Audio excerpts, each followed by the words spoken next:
ఏదైతే వైఎస్ఆర్సీపీ పార్టీ వాళ్ళు ప్రత్యేకంగా ఈ కాపు కుల ఆత్మీయ సమావేశం పెట్టుకుని ఈ సవత తల్లి ప్రేమను కాపుల మీద చూపిస్తున్నారో దాన్ని ఖండించే విధంగా ఇవాళ డెంకాడ మండలం తరఫున అదే సామాజిక వర్గం చెందిన మేము కూడా దానికోసం మాట్లాడడానికి ఇక్కడ కూర్చోవడం జరిగింది. అయితే ఏదైతే వీళ్ళు అస్తమానం చెప్తున్నట్టు పవన్ కళ్యాణ్ గారిని కేవలం ఒక కులానికి అంకితం చేసి ఆయన ఒక కులానికి ఏది చేయలేదు, కులాన్ని అభివృద్ధి చేయలేదు, కూటమి ప్రభుత్వంలో కాపులకి గౌరవం దక్కలేదు అని ఒక లేనిపోయిన అలవాట్లు, అది లేనిపోయిన మాటలు చెప్పి ప్రజలను ఏదైతే ఇలా గురి చేస్తున్నారో దాన్ని ఖండించే విధంగా మేము మాట్లాడాలనుకుంటున్నాం. వాళ్ళందరికీ మేము ఒకటే చెప్తున్నాం, పవన్ కళ్యాణ్ గారు కేవలం ఒక కులానికి సంబంధించిన నాయకుడు మాత్రం కాదు. ఆయన కాపుల కులంలో పుట్టుండొచ్చు, కానీ ఆయన ఒక జాతీయ నాయకుడు. ఇవాళ ప్రధానమంత్రి మోడీ గారే ఆయన ఒక తుఫాన్ అనేది పిలుపునిచ్చి జాతి సమైక్యతకి, ఈ సనాతన ధర్మానికి ఆయన ఒక వెన్నుముకలాగా, ఒక బ్రిడ్జ్ లాగా అందరినీ కలుపుకుంటూ వెళ్తున్నారు. అలాంటి ఆయన్ని ఒక కులానికి మాత్రం మనం బంధించేసి ఆ మిగతా కాపుల్లో మిగతా వాళ్ళ మీద చిచ్చు పెట్టి ఏదైతే కుల రాజకీయాలు వైఎస్ఆర్సీపీ పార్టీ మొదలైన కానించి ఏదైతే కుల రాజకీయాలు చేస్తున్నారో ఆ కుల రాజకీయాలు మేము ఖండిస్తున్నాం ఖచ్చితంగా. ఎందుకంటే పవన్ కళ్యాణ్ గారు ఇవాళ తమిళనాడులోనైనా, కర్ణాటకలోనైనా, పంజాబ్లోనైనా, లేదంటే మహారాష్ట్రలో అయినా ప్రతి ఎన్నికల ప్రచారంలో మోడీ గారు పిలుపు మీదకి వెళ్తున్నారంటే అక్కడ కాపులు ఉన్నారని వెళ్తున్నారా? పంజాబ్లో ఉన్న సిక్కులు కాపులకు సంబంధించిన వాళ్ళ, మహారాష్ట్రలో ఉన్న మరాఠీలు కాపులకు సంబంధించిన వాళ్ళ, లేదా తమిళనాడులో ఉన్న తమిళ కాపులకు సంబంధించిన వాళ్ళ? ఏ రాష్ట్రంలోని కాపులు ఉన్నారు? కాపులను ఉద్ధరించడానికి మాత్రం ఆయన ట్యాగ్ లైన్గా వీళ్ళు వాడుతున్నారు తప్ప ఆయన ఒక జాతీయ నాయకుడు. ఇవాళ ఉత్తరాంధ్రలో ఎప్పుడు కూడా ఒక దేశ సంబంధించిన నాయకులు ఉత్తరాంధ్రలో పుడుతుంటే ఇవాళ మనం గర్వించాలి. ఇవాళ సౌత్ నుంచి కూడా మనకు ఒక నాయకుడు ఉన్నాడు.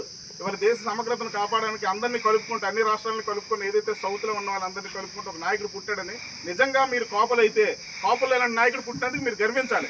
అంతేగాని ఆయన్ని కుషించి, ఆయన కించపరిచి ప్రతిసారి మీ గత 5 ఏళ్ల పరిపాలనలో మీరు రోడ్లు ఎందుకు వేయలేదంటే పవన్ కళ్యాణ్ గారు 3 పెళ్లిళ్ళు చేసుకున్నారని, లేదా మా ఎయిర్పోర్ట్ ఎందుకు డెవలప్ చేయట్లేదంటే పవన్ కళ్యాణ్ గారు 3 పెళ్లిళ్ళు చేసుకున్నారని, లేదంటే ఉద్యోగాలు ఎందుకు ఇవ్వట్లేదంటే పవన్ కళ్యాణ్ గారు 3 పెళ్లిళ్ళు చేసుకుంటున్నారని ఆయన వాడుకుని, మేము కేవలం తిట్టడానికి ఆయన వాడుకుని ఇవాళ కూటమి ప్రభుత్వం అద్భుతంగా ఈ గత 2 ఏళ్లలో ఎన్నడూ జరగని అభివృద్ధిని రాష్ట్రంలో తీసుకొస్తుంటే దాన్ని తట్టుకోలేక, జీర్ణించుకోలేక వైఎస్ఆర్సీపీ పార్టీ పతనం అయిపోయిందని ఆయన కించపరచడానికి మళ్ళీ ఆ కులాన్ని తీసుకొచ్చారు.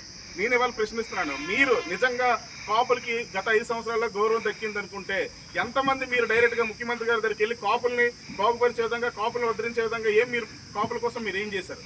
కాపు కార్పొరేషన్లో నిధులు ఎటుమల్లాయి? మీరు ఎందుకు ప్రశ్నించలేకపోయారు? కాపుల్లో ఎంతమందికి మీరు మినిస్ట్రీస్ ఇవ్వగలిగారు? కాపుల్లో ఎంతమంది మీరు డైరెక్ట్గా ముఖ్యమంత్రి గారి దగ్గరికి వెళ్ళి మాట్లాడగలిగారు? కేవలం పేరు నాని గారినో, అంబటి రాంబాబు గారినో కేవలం కాపులని చెప్పి పవన్ కళ్యాణ్ గారిని తిట్టడానికి మాత్రమే మీరు ప్రెస్ మీట్లో పెట్టింది. మీరు డైరెక్ట్గా ముఖ్యమంత్రి గారి దగ్గరికి వెళ్ళి మీరు కాపుల కోసం ఒక గోడు కూడా వినిపించలేదు. మీరు కాపులకి గౌరవం దక్కలేదని ప్రశ్నిస్తున్నారు. ఇవాళ నేను అడుగుతున్నాను, ఈ ఉత్తరాంధ్రలో కనీసం విజయనగరం జిల్లా, హైదరాబాద్లో ఎవరైనా వర్క్ చేస్తే మాది విజయనగరం అని చెప్పుకోవడానికి కూడా అవకాశం లేకుండా మీరు పరిపాలించారు ఈ ప్రాంతాన్ని.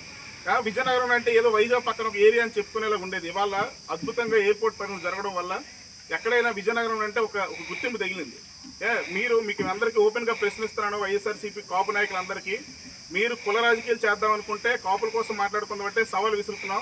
రండి, కాపుల కోసం డిస్కస్ చేద్దాం. గత 5 ఏళ్లలో మీరు కాపుల కోసం ఏం చేశారు, ఈ 2 ఏళ్లలో కాపుల కోసం జనసేన పార్టీ తరఫున ఏం జరిగింది అనేది మనం డిస్కస్ చేద్దాం. లేదా రాజకీయం మాట్లాడదాం అనుకుంటారా? 5 ఏళ్లలో మీరు రాజకీయంగా ఎలాంటి డెవలప్మెంట్ చేశారు, ఈ 2 ఏళ్లలో కూటమి ప్రభుత్వం ఎలాంటి డెవలప్మెంట్ చేసిందని. అంతేగాని కాపుల్ని, రాజకీయాల్ని రెండూ కలిపి మీరు ఏదైతే కుతంత్రతా భావంతో చేస్తున్నారో దాన్ని మేము ఖచ్చితంగా ఖండిస్తున్నాం. జనాలు ఎవరు అమాయకులు లేరు. ఆల్రెడీ మిమ్మల్ని ఇంట్లో కూర్చోబెట్టారు 11 మందితోటి. ఆ 11 మంది కూడా మీకు రారు. ఎందుకంటే మీరు కుల రాజకీయాలు, ఇవాళ ఆర్టిఫిషియల్ ఇంటెలిజెన్స్, స్పేస్లోకి వెళ్ళడం, ఇలాంటి జనరేషన్లో మీ ఉంటే, నా యువత అంతా కాపు యువత అయినా మేమందరూ ఇలాగ ఆలోచిస్తుంటే మీరు ఇంకా కుతంత్రాలతోటి ఈ కులాలను తీసుకుని వచ్చి, లేనిపోయిన భావాలను తీసుకుని వచ్చి జనాలు విచ్ఛిన్న చేసే ప్రయత్నం చేస్తున్నారు. దీన్ని మీకు ఖచ్చితంగా ఒప్పుకోం, ఖచ్చితంగా ఖండిస్తున్నాం. మీ అందరికీ చెప్తున్నాం, కులాల కోసం మాట్లాడుకోవాలనుకుంటే రండి, కులాల కోసం మాట్లాడుకుందాం. రాజకీయం చేద్దాం అంటే రండి, రాజకీయం చేద్దాం. అంతేగాని కుల రాజకీయాలు మీరు తగ్గించుకోవాలి, కుల రాజకీయాలు మానుకోవాలి. ఇప్పటికైనా మీరు మేల్కొనండి. జై జనసేన.